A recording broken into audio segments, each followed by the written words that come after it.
Yeah. Welcome everyone to join us this afternoon with Mr. Gautherot to listen to an online talk, which is related to Paris exhibition ongoing right now in PSA.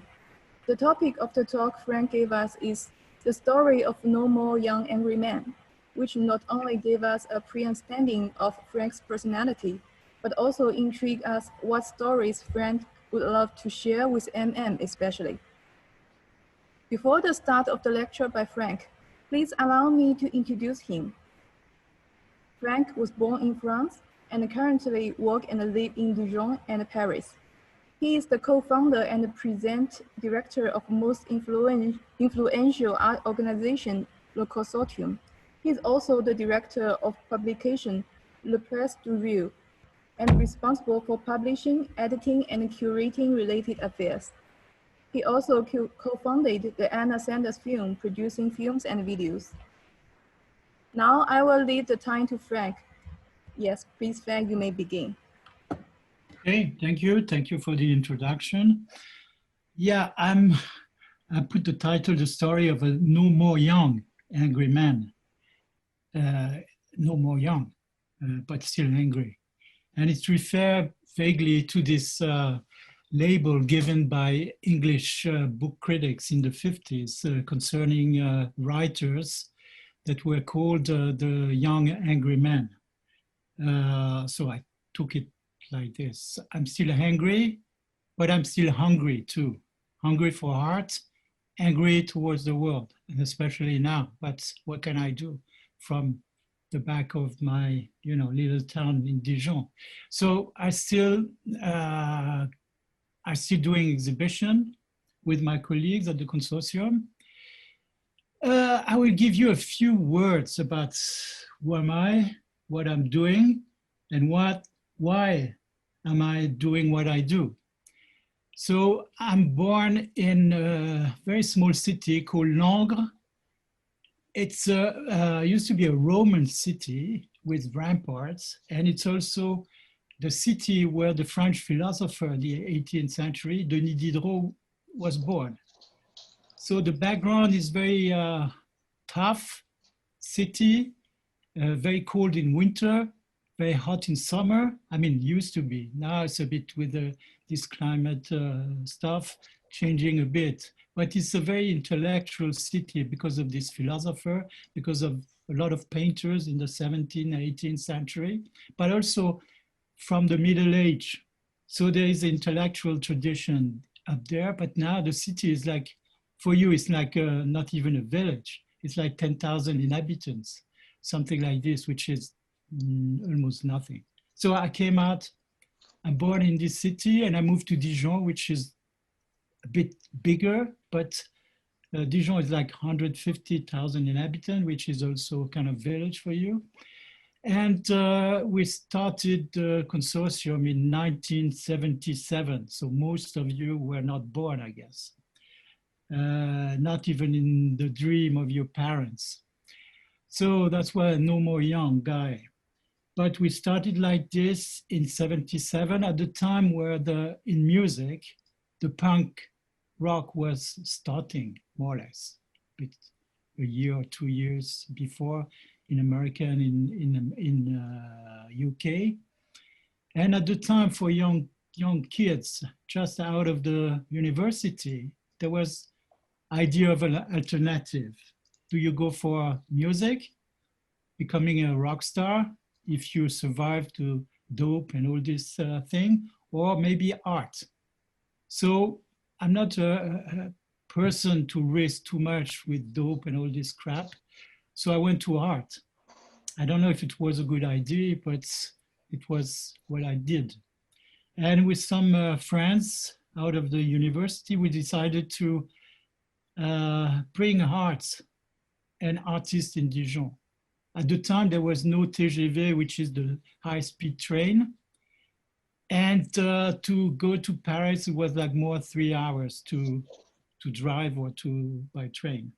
Now it's half. So the geography was totally different. And also in terms of cultural institution, there was not many contemporary art museum in France, just a few with the tradition of modern and contemporary art outside Paris, because the centralization in France was, and is still quite high. So it was a sort of bet to open a space in Dijon outside Paris and try to convince artists to come and do their stuff and do shows. So from the beginning, we bet that because we are nowhere in some way, if we are convincing enough to bring the artists to the place, we can try to have them making new production. So there was no money involved, but just goodwill. And the goodwill was shared with the artist. And it's, it's less than 50 years ago, which is a long time, but not so long. And at the time, it was totally different. Art market and the art world was almost nothing. And the collectors, there were very few. There were not many art centers. There were the Kunsthalle in Germany or Switzerland that provide a good network for artists to show their works. But so it was like talking and talking about, telling about this story, it's like archaeology. And so the thing changed drastically, for the good, for the bad. I'm not here to judge, but it changed. At the time, we can ask an artist to do a show if you're good enough to bring him in. And then after, if it goes well together, then the artist will be your mediator. He will be the storyteller about and promoting you. And then you have his friend, and you have a friend, and so and so. And it was the beginning of a story, the beginning of network. And it goes like this. And we started in a very small space at the first floor of an alternative bookstore that went bankrupt a year after because these people were not really good in business. And we moved to another flat, slightly bigger, but very tiny somewhere. And from 77 until 82, we did exhibition already with international artists. For instance, we had the first exhibition of Cindy Sherman outside in France with a catalog. We did shows with Jenny Alter.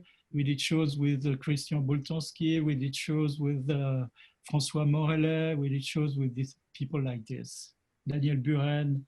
All these people we bring in Dijon. So you have to pay a cheap flight ticket, like charter ticket that landed not even in Paris because it was not allowed to land a charter plane, but in Luxembourg and in Brussels. And then you have to drive them back down to Dijon. So it was a bit, it was like prehistorical time in some way, but it was a pleasant moment because we discovered people that were older than us. It was, they were our heroes. And yeah, we did shows with these people like minimal and conceptual artists, because when you work with these people, you don't need much to travel stuff. You don't need crates. You don't need the heavy shipping, organization and logistics. You just send a plane ticket and you have Lawrence Winner for 2 weeks. You pay for his meal, for his booze, and the last 2-3 days, he did the show, and it was done. And it was the original show, and it was, concerning a few tens of people in France, but all around the world. So it was like a secret society in some way. So I don't have any nostalgia for this, but that was a fact. And then we move on. We opened a new space in 82, which much bigger, was like 500 square meters. And we moving in. And, you know, when you do shows and when you pretend that the shows are original, which was often the case with new productions, you want to keep the memory of it. So you take photo, of course, but it's not enough. Just to tell you that at the time, of course, there was no digital photo, just, you know, analogical photography, which means that we still have the slides or the ectochromes when some early digital file disappeared because it's gone. Anyway, so when you do shows, you want to keep the memory of this. So you keep the memory by keeping the works that were produced, what happened sometime, not often, but from time to time. And also you decide to publish the shows, commissioning text and taking photos and doing interview and so. And so to do publication, at the time there was no computer, so you do by hand. You type with a typewriter and you convert into some kind of bromide paper, and you stick the paper on the page and you do all this process. And then you go to printer and you print the thing. The printer was not so good at the time. It was very expensive and not really good. The dot grid system was really loose. But we have to learn. By doing things, we learned how to do things. We went to the art school in Dijon to print silkscreen posters announcing the show. So we did the design because we were so concerned by all these aesthetical aspects, side aspects of an exhibition. And our background from the very beginning was the 20s in Europe. The constructivists, the productivists in Soviet Union, and all these people, artists, and the Bauhaus artists, of course, were involved with also applied art, involved with you know, publicity, graphic design, and stuff like this. So just to jump in the future from the time I'm telling about, when we met MAM, we had a big argument because they were coming from, they're younger than us, like 10, 12, 15 years, something like this, younger. But their background was more like post-68 graphic design in France, which I consider very bad and very, I don't know, how can I say, not interesting and not my ground, my roots. So we had kind of fight with them about this graphic design position. We are more related to what I said, constructivist Bauhaus and Swiss concrete design. So during this talk, I want to show also some books, physically, like showing the books, to show you what has been our kind of background.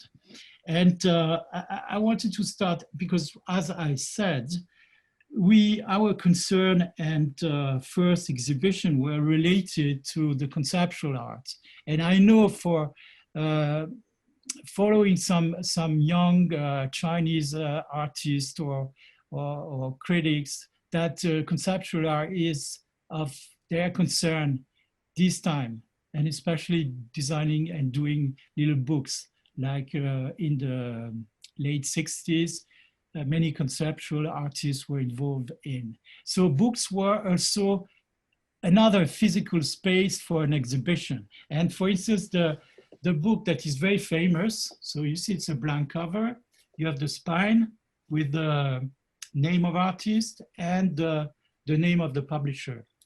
And this book is known as the Xerox book because the commission was to ask the main conceptual artists, Carl André and all these people, to send Xerox pages with a drawing or statement or something, and they put it together in a book and printed. So it's called Xerox books, but it's not a reality. The material sent by the artist was photocopies, Xeroxes, but the printing was offset because you cannot, it was printed in 1,000 copies, and it was done in 1968. I found this book in Dijon in an obscure bookstore, where very cheap, because the material was cheap, and the aesthetic was like related to the aesthetic of the conceptual art. Another book that is very, very important also as a book, but also as an exhibition, is this catalog of the show curated by Harald Seemann, who was running he was the director of the Kunsthalle in Bern, Switzerland. And in '68, he did a show that was very, very famous, that the title was When Attitudes Become Forms. And the catalog is like a folder. So you see this thing, and it collects, you know, by list like this little thing. And you have like 2 pages by artists. It's all in black and white. And this show is a kind of mythical exhibition. And I happened to be able to buy this catalog for almost nothing, at least. And now also this catalog is very famous and very, very valuable and collector item. And there's one thing that nobody remember.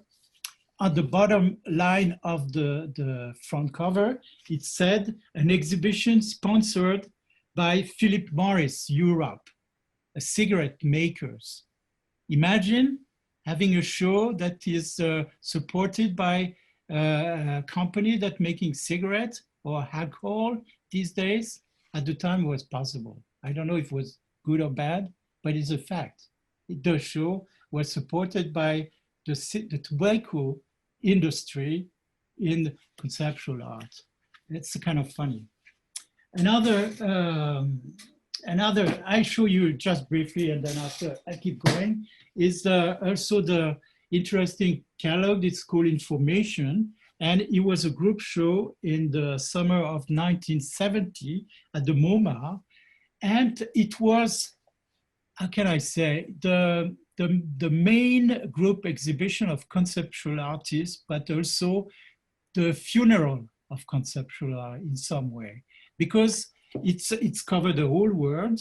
The aesthetic is also black and white, typewriter style as a font, you see. But it was when conceptual art turned academical, boring, and almost dead. It's a severe opinion, but I believe sincerely of this. It's very funny how a radical movement quickly turned into some kind of boring academical form, because it was easy. I don't say it's easy to make conceptual art.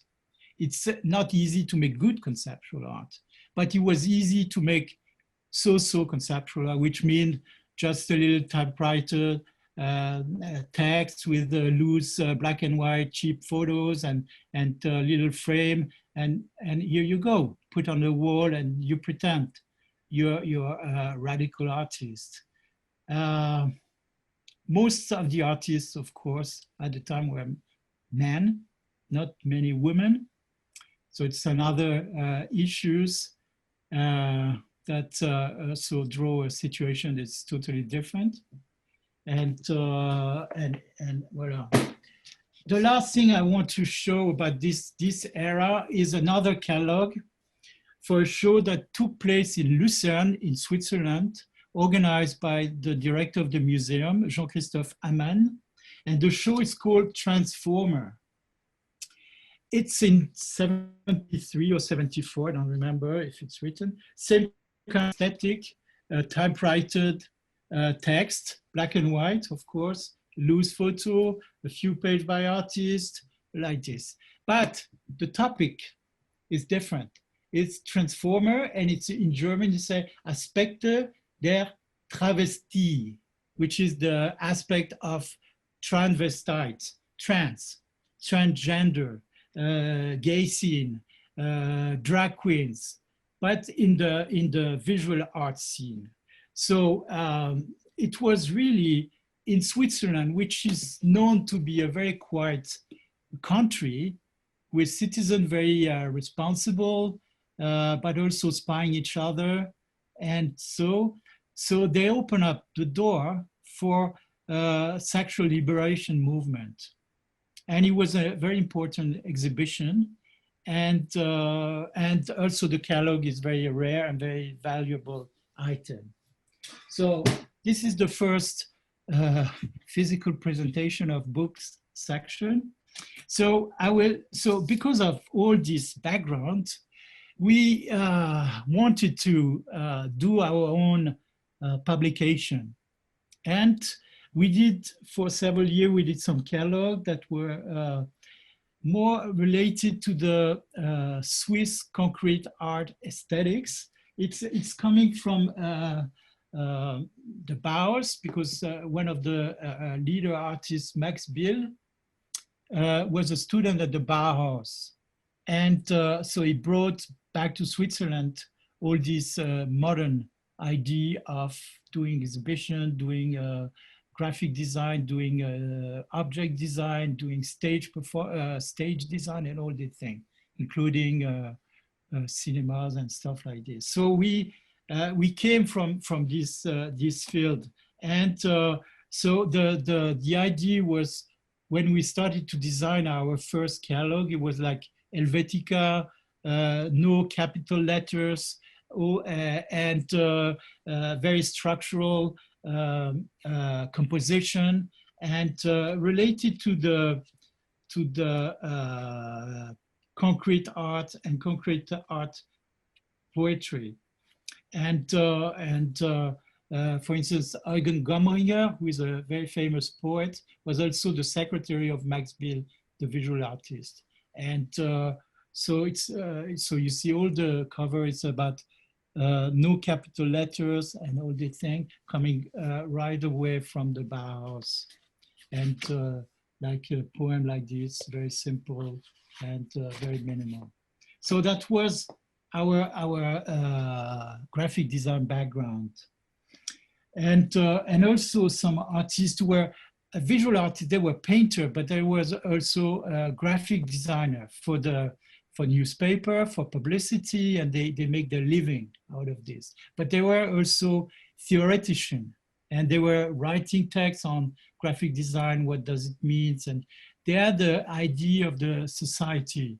It's not only aesthetic, to make money with good publicity, but also the idea of changing the world, making the world more structured, which means also more autoritaire. So there is some kind of contradiction. And one of the famous artists was Karl Gerstner, and he did a sort of manual to do graphic design. So it's a Compendium für Alphabeten, which means sort of manual for the alphabet, for the letters, for the typography. And so there's some very example of how you design the page and all these things like this, you know, colors and all these things. So it was really very important for us to follow the thing. And another book, it's Emil Ruder about typography. I bought this book in East Berlin at the time, and it's also show example of the Swiss concrete design and all these things. It seems to be that for the last maybe 5 years or something, the return of graphic design that is called no design, like back to the Helvetica, but quite large fonts and no effect, no very simple, very almost no composition or something like this. And it's funny because when we met MAM in the early 90s, they were really a radical avant-garde graphic designer. And they were in tune with the era and artist scene.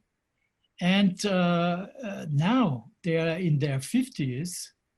And there is a younger generation that say, oh, they're this so baroque graphic designer. It's very colorful. And I haven't seen the show that they opened in PSA, but I saw some images, and their design is very generous, very colorful. And but it's for some young kids, they think it's like not necessarily old-fashioned, but it's it's already in the decades, the last 2 decades or something. So it goes so quick. You're aging, and you still think you're a teenager. That's why I say no more young angry men.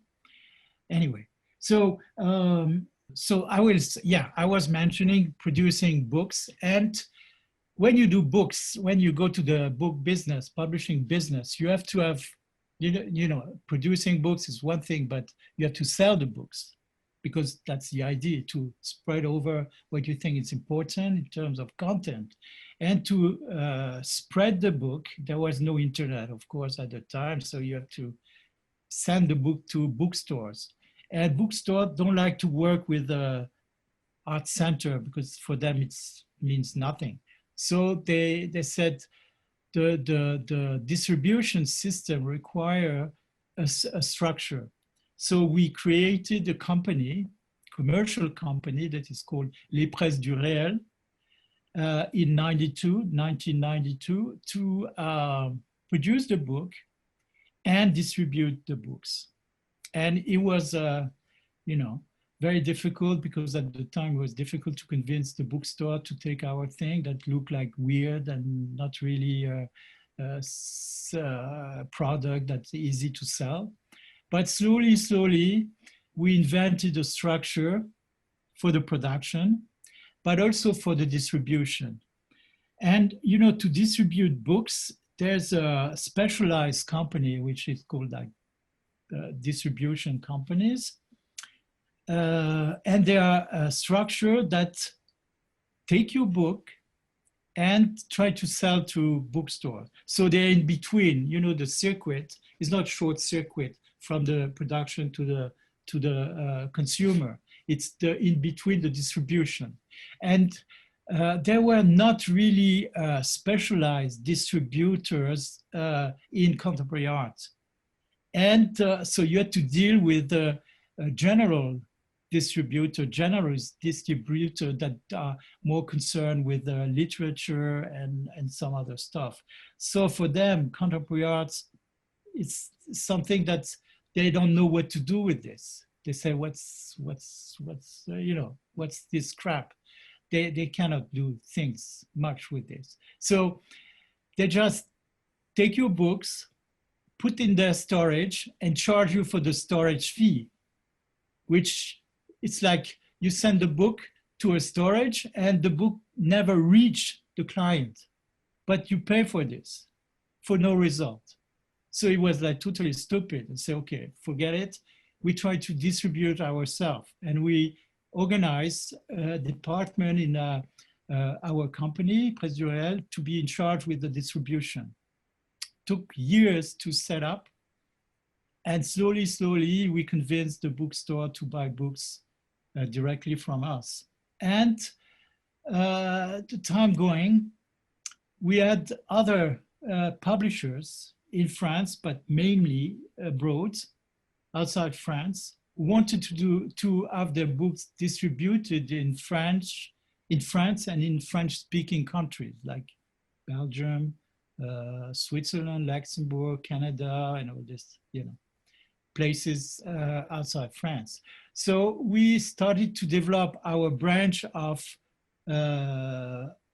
other publisher being distributed by our team, our company. And now we are distributing over 150 publishers from all over the world.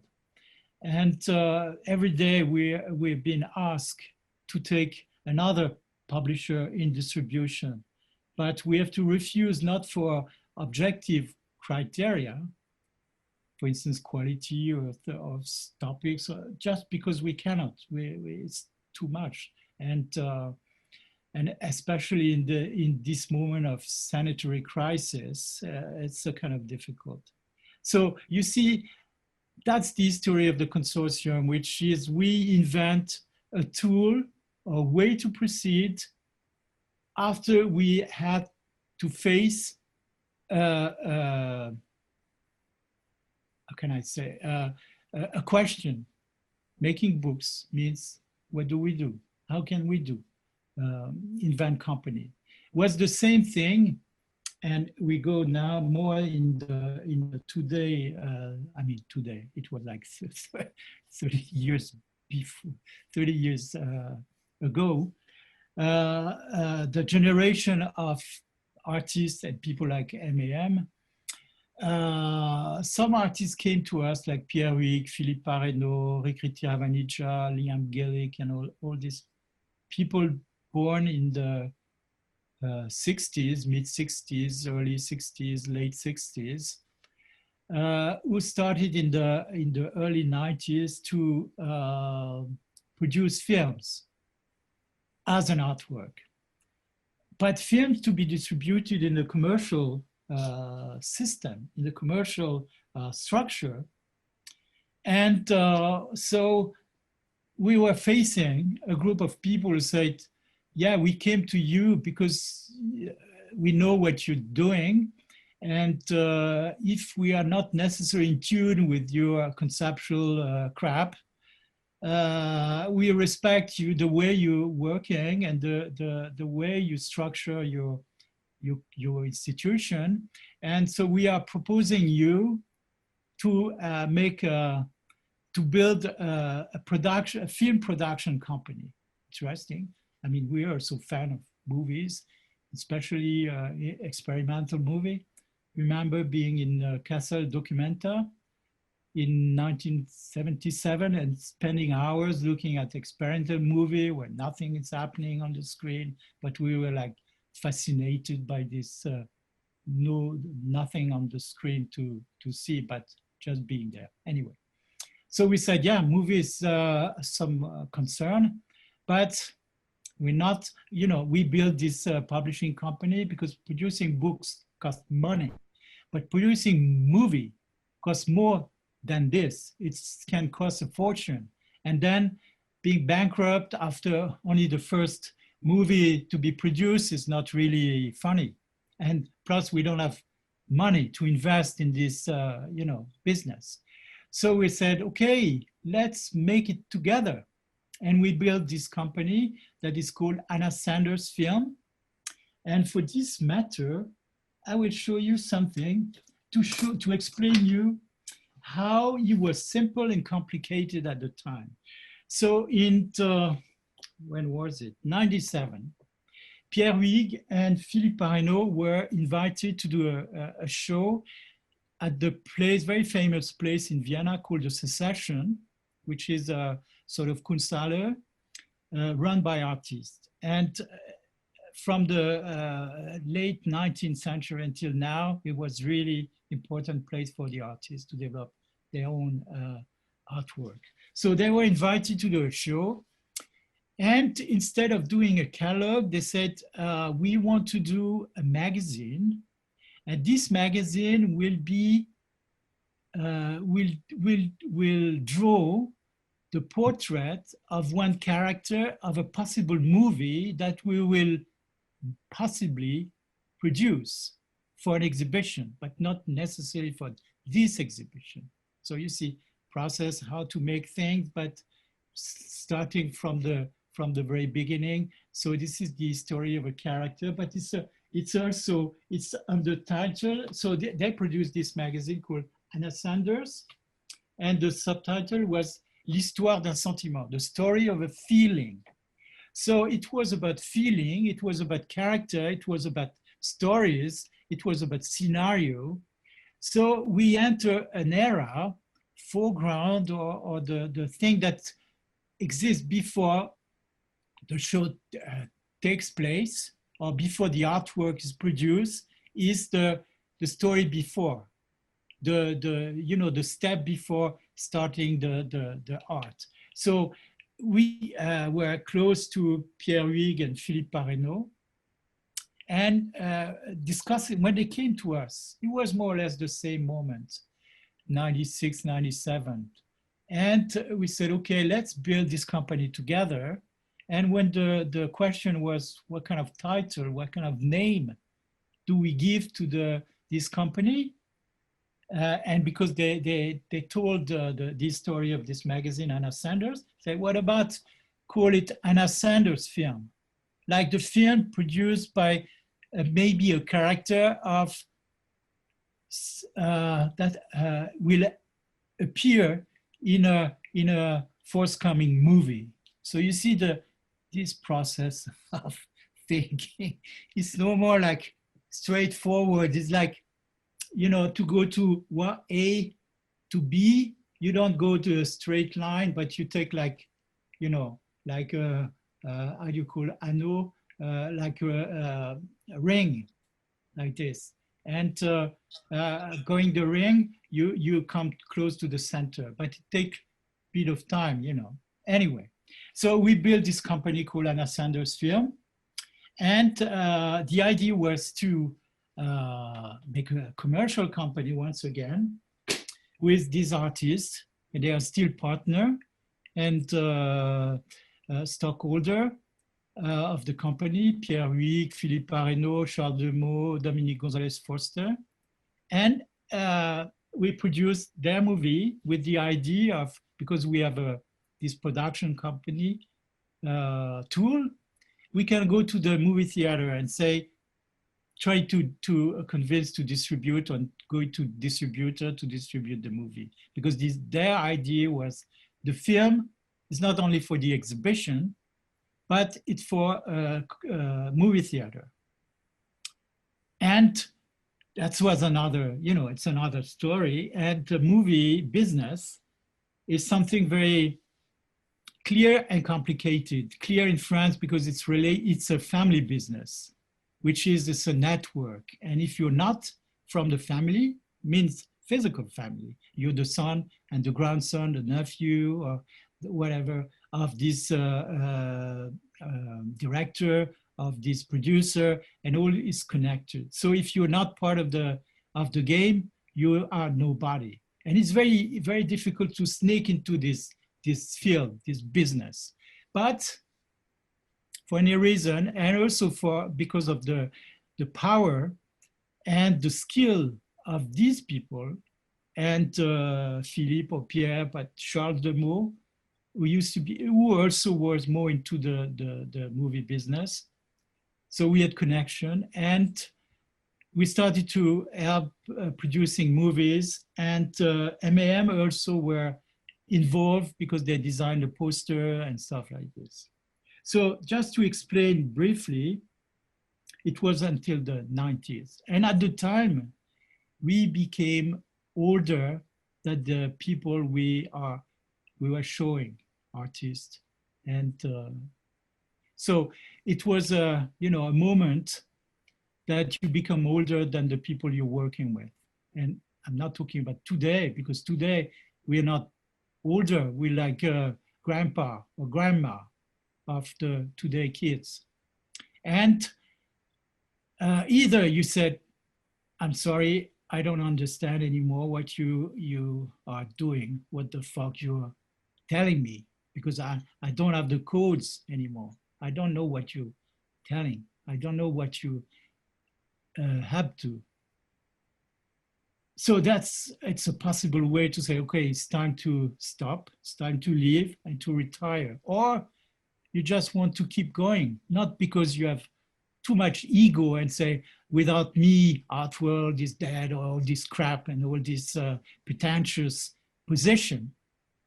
But doing shows and doing involved in the art business keep you alive in some way.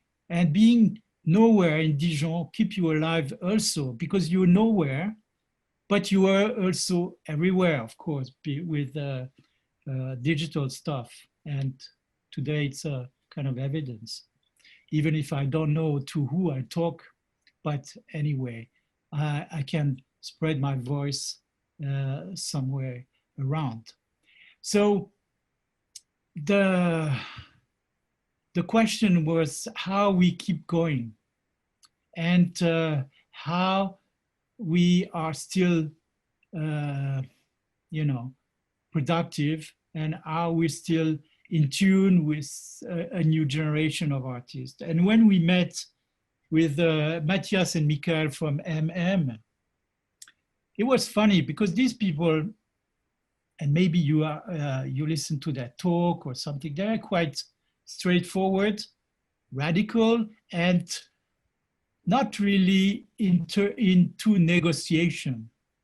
When they been asked to make a design for a catalog for an artist, they make the design, they think, they talk with the artist, they talk with the producer and stuff like this, and they come with an idea.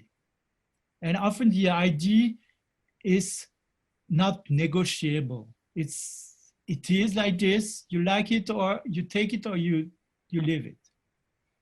And it was a kind of arrogant position, but we like arrogance because we've been arrogant as well. And it was our defect or our quality. I'm not able to decide. And this arrogance was a bit sometimes uncomfortable because they were like this. Of course, you take it like this, no way, no discussion. But it's okay because, you know, they're not stupid at all. And when they came with the proposal was really, really precisely formulated, created, and presented. So it was another challenge, and to say, okay, we are confident to you, go ahead. And when we met like early 90s or something, we invite them to do things. I mean, they designed poster for the film we produce. They designed a poster for the first film of Philippe Arnaud and Charles Demeaux called Le Pont du Trieur.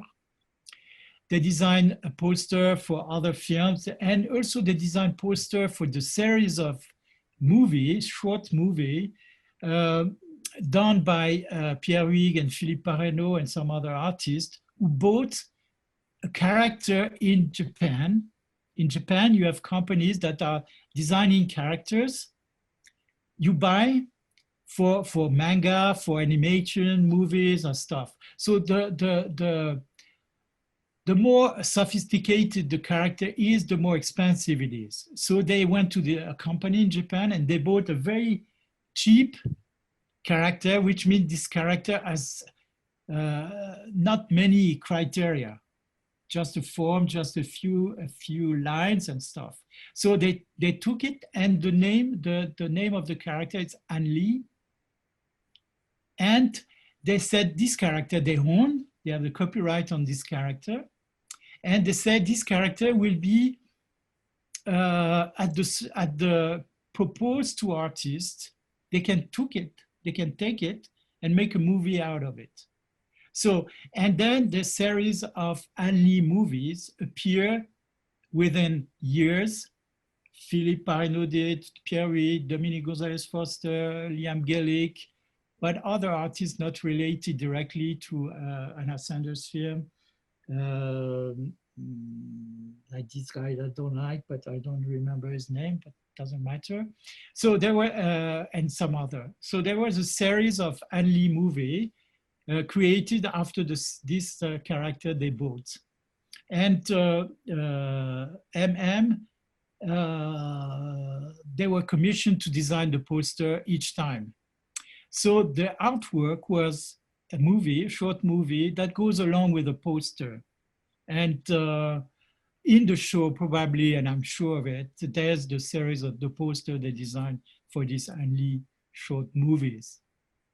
So it was a beginning of a collaboration that was not really, it was going back and forth. And the time goes, artists, this generation of artists, some of them become very known stars. And so it was you know, it was a utopic moment in the late 90s, early 2000s, where these people were working together, producing work together, doing shows together, and being friends, and thinking that the notion of authorship could be dissolved into a collective program. And unfortunately, it didn't work this way. For any reason, historical reason, market reason, ego reason, mood, time, opportunities, some become more famous than the other, some become more international or left France, established themselves in other countries and stuff like this. So it was a bit, and there was a show that was really, really sad at the Guggenheim in New York in, I don't remember, maybe 10, 15 years ago. And it was a group show about this generation of artists. And happened to be at the opening. And it was really, really a really weird moment where everybody was trying to, how can I say, compete or it was like, I don't like this idea, but by vibration, very, and Americans were so naive because this movement was, even if involved American and international artists, but was more European. And the playground was more Europe. So they took this thing as a historical movement, but without knowing and understanding the background and all these things involved. So the show was a sort of a memory of something that happened. And it was like, you know, knowing that the star is already dead, but you see the light because it comes from so far away. So this show was a bit like this. It was like the funeral of this moment.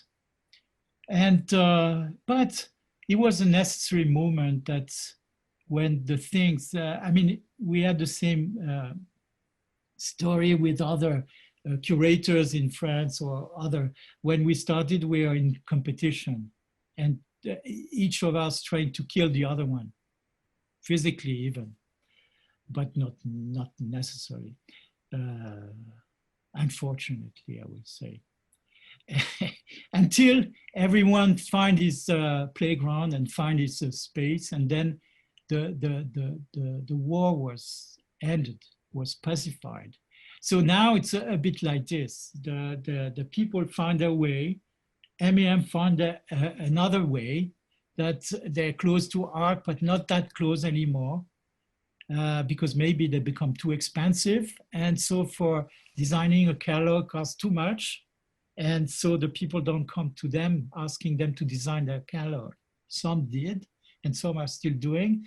And they went to other fields, the fashion and other fields. And they're excellent. They are the best in the world for this because they are clever. They are smarter than everyone else.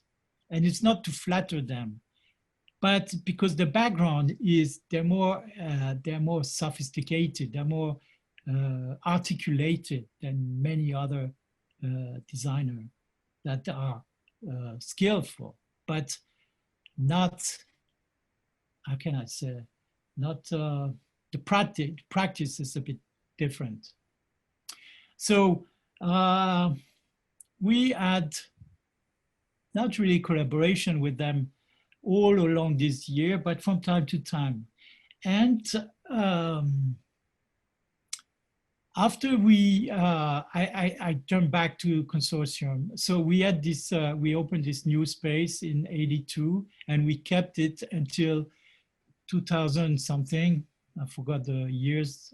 But from '89, we had another space which was part of a factory built at the end of World War II, a vague reminiscence of Bauhaus structure architecture. And we are using, it was really a rough building, no heating, no, like a squat building. So we've been using both spaces. And slowly we were able to put public representatives around the table to raise money to fix this building, this factory building that we bought in 2002 or 3, to renovate and expand. So, and it was, we succeeded in bringing the budget to do this idea in 2008, and from 2009 to 2011, we were renovating and expanding this building. And in 2011, we opened up this new place, renovated and designed by Japanese architect Shigeru Ban, with who we ended up badly because we had very severe fight with them about content, about design, about all these things, because the architect, they don't know much about contemporary art. A few do, but not many. So we were the most, how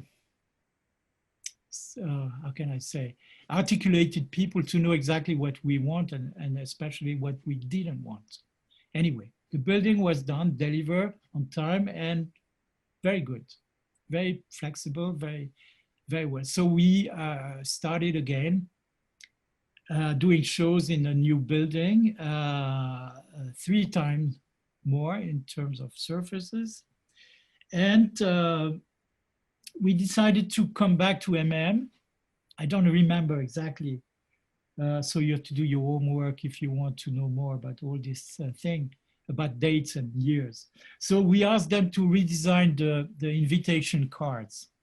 In the 90s, we were, and I was really into music and techno music and house music. And it was the beginning of a computer stuff. And I was really into this aesthetic of techno. And so I was designing the invitation card with using this colorful motif, repetition, and folding stuff like this. So it was kind of successful, looking like a leaflet of a CD, a techno CD. So it was like a bit weird. But we've been, using design for doing weird stuff. One of the first invitation card that we designed was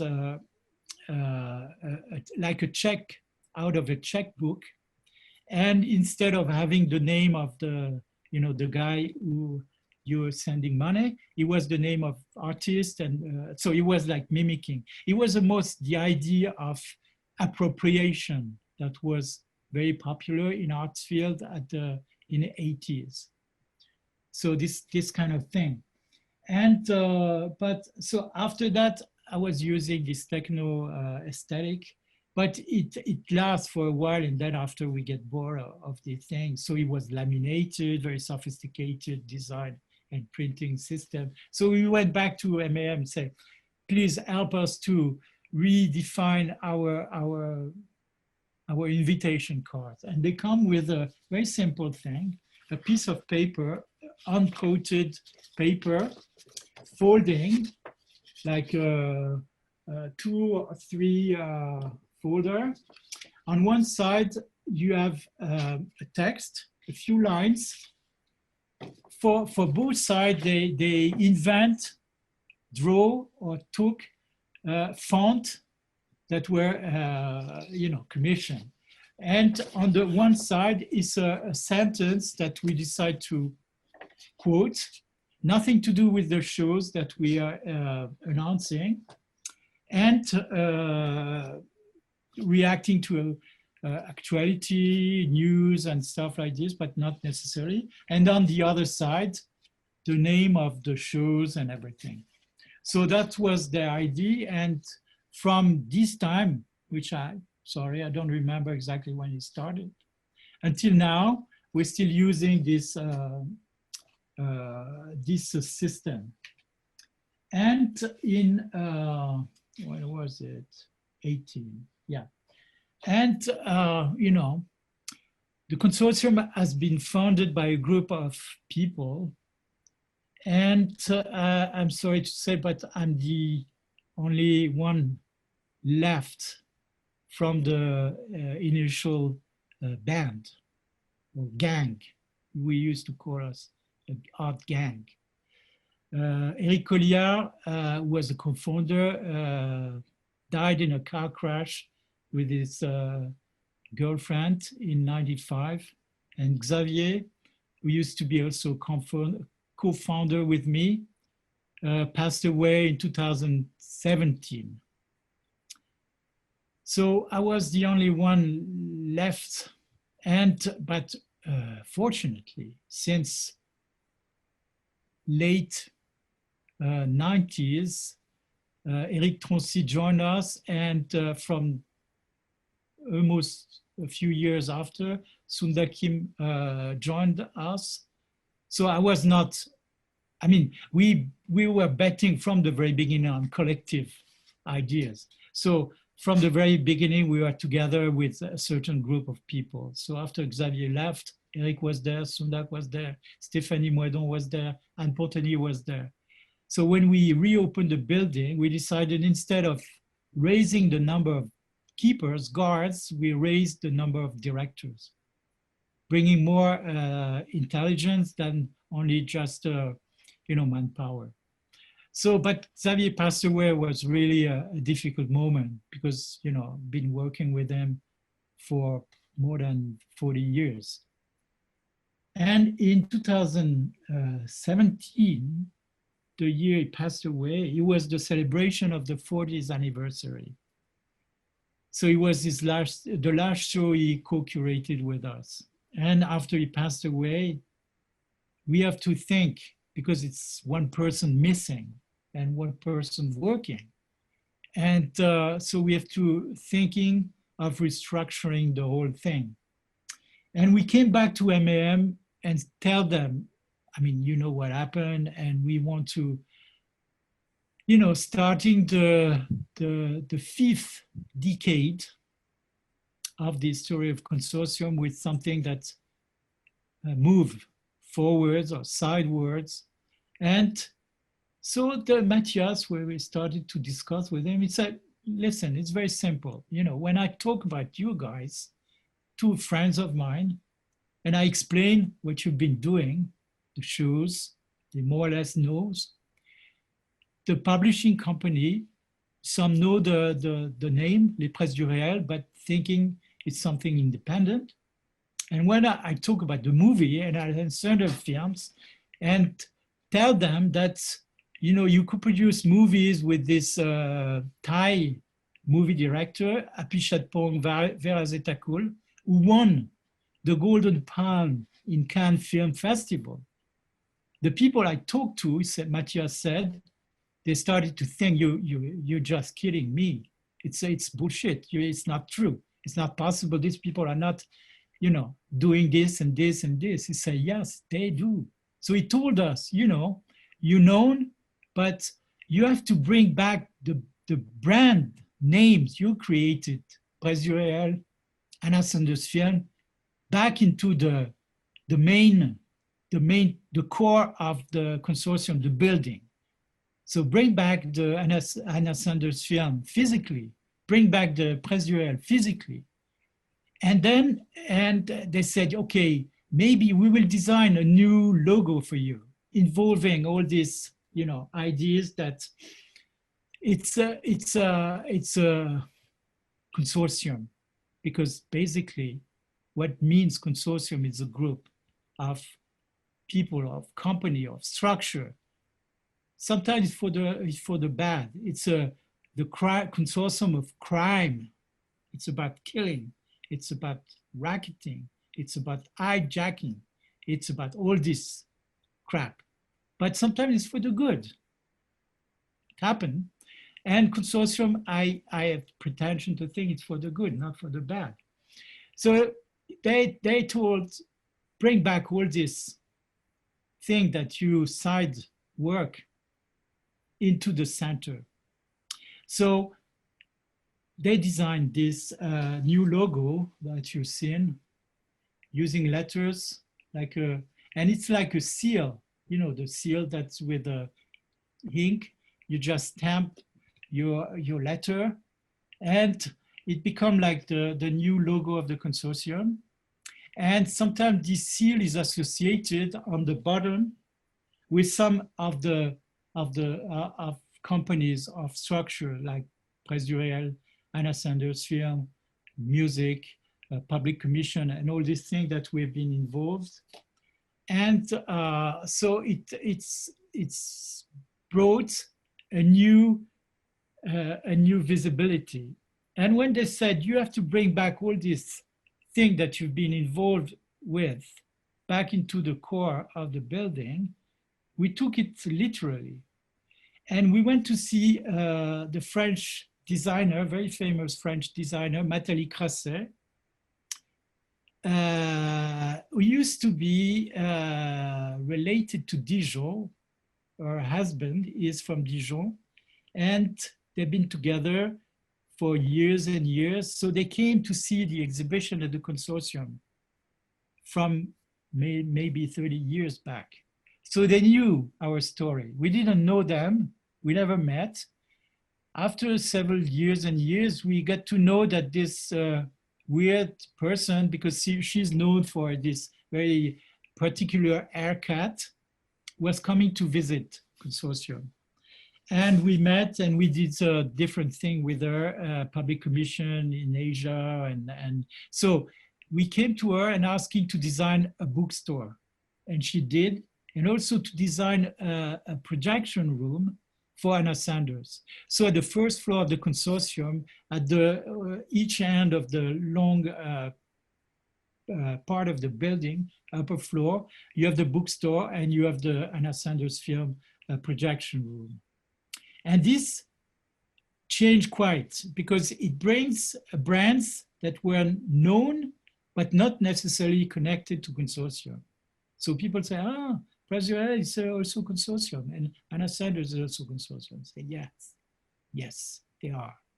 And now we are proud to bring them back into the reality of the building.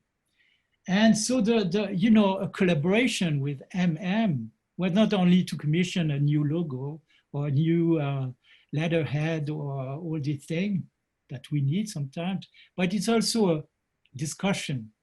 And when Matthias came with this idea, you have to bring back the brands you created into the reality of the building of the Consortium. We say, yeah, of course, for sure, it's obvious, but we never think of it clearly for any reason. But they pointed out, they said, yeah, that's the point. And so to explain the kind of collaboration we can have with these people, even if it's, very spaced in time, because we don't see them that often, but each time it's really a pleasure to discuss because they're always coming with idea that's why you go to them, because if they just deliver the idea you have, that's not necessary. So it's like this, and we keep going with this invitation card and with all these things. Yeah, more or less what I wanted to tell you about all this. I think it's about an hour. So I don't know if I did what I was supposed to do. I hope we can have a exchange, question and answer, or comment, or argument, and anything like this. If there's still people listen to me, which I have no idea. Okay, thank you, Frank. We're still here, and I have collected some questions from the audiences through the WeChat. And one of them, I think she may be also from the museum or art organizations. She's asking, during the cooperation with designers, especially maybe with the AM, those are kind of friends of you. They are resigned to make the design, and also they will do the survey before all the program. How do you manage the afterwards, because maybe the archiving of those design materials. Mm-hmm. That's the question. We're not good in archiving. We don't have much archives about design. And especially after I mean, we have a few material that from the pre-digital world, pre-digital time, but not really. And I don't know how to answer the question. I know that it's important for the future, but I like the idea that we are telling stories and sometimes we are lying and it's not necessarily the truth what I told you today. And then you have to research and to find if I said the truth or not. And but it's a bit easy to answer like this. You know, for instance, I mentioned the first floor of the building with this bookstore and the production room. In between, we're showing pieces of our collection. Most of the pieces are related to exhibitions because the pieces were produced for exhibition. And we did, within a wall, insert a sort of showcase where we put some archival material. So we've been researching in our archives box, letters, faxes, and all this thing about how we did the poster, how we did the shows and stuff like this, but there's not much. Many letters, it's about money. Oh, you were supposed to send some money for production and didn't arrive. But the amount of money were totally ridiculous, just a couple of $100 and stuff like this, but it's really was more related to this thing. So there's not really much about archives. And, you know, we're involved with PSA, but a curator program. PSA does every year a sort of competition, open call for curator proposal, an exhibition. And so each year there's a winner, and in top of they won the possibility to organize the show they presented as in the competition. But in addition to this, the French consulate in Shanghai, they gave them the opportunity to travel to France and to stay for a couple of weeks, a week or so. And in the trip, we are a partner. They come to Dijon and stay a few days and been hosted by French Chinese artist Yan Pei-ming in his big studio in Dijon. And we had discussion, we had you know, interviews and stuff like this, open discussion. And the second, was the second, I think, or the first, I don't remember, maybe the first. The first year that we've been involved in this thing, the people involved, the curators involved, after that, they came back and they said, oh, it would be fun to make a book in Chinese about the consortium. So they've been working for like the last 2 years to putting together material, archives, and interviews that I was doing with these people. And so the book has been postponed a few times, but I hope it will be out in a few months or something. So so the book will maybe publish some archival material from us, shows and other related things. I don't know if I answer properly your question. Thank you. And there's another question. Maybe he's a designer, and his question is, he heard about the European clients. They usually don't change the design from designers. Is that true? Or you mentioned? I don't understand. Yeah, you mentioned the collaboration with AM. It's like you discussed the whole image of the new visual together. Maybe they are kind of like the friends of you. Yeah. So all the concepts are coming together. It's not about MM, and also it's not only about you. Maybe I he, mean, it's a discussion, but after, I mean, discussion is before they go on design. It's just a, you know, exchange of what do we need, what do we want, what do we want to say, how we want to say. But often they have their own idea. And when the Matthias and Michael came with this sort of logo, using the letter and with this mirrored symmetry, with these dots, color dots, and all the thing, that was their proposal. We could say we like, we don't like, but there was no discussion about, oh, what about this, color and all this shit. No, it was their proposal, and we take it or we don't. We decided to take it because it was good, and they're good. Yeah. Okay. Thank you. And I think right now there's no more questions currently. Yeah. And it's also maybe coming to an end of this whole session of today's talk. Yeah.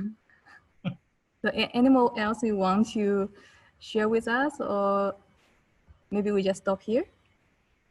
It's okay. It's Okay. fine. Yeah. So I hope I say something valuable for these people.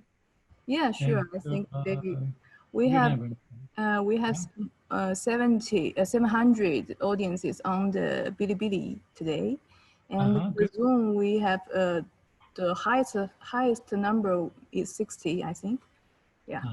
But I think maybe they are more shy to communicate online, or they need time to digest all the things you have told. Yeah. So we are very looking forward. Yeah. Yeah, I like to discuss with young generation, and I was kind of comfortable with these young people from China because they seems to know things, but what's missing sometimes is their ability to evaluate this is better than that, and how you make the judgment, what you go for, what you don't go for. Are you confident to somebody when somebody tell you this is good, this is so? You understand? And it goes with this exchange and discussion. And that's why I was, you know, for years we were looking to America, to the West.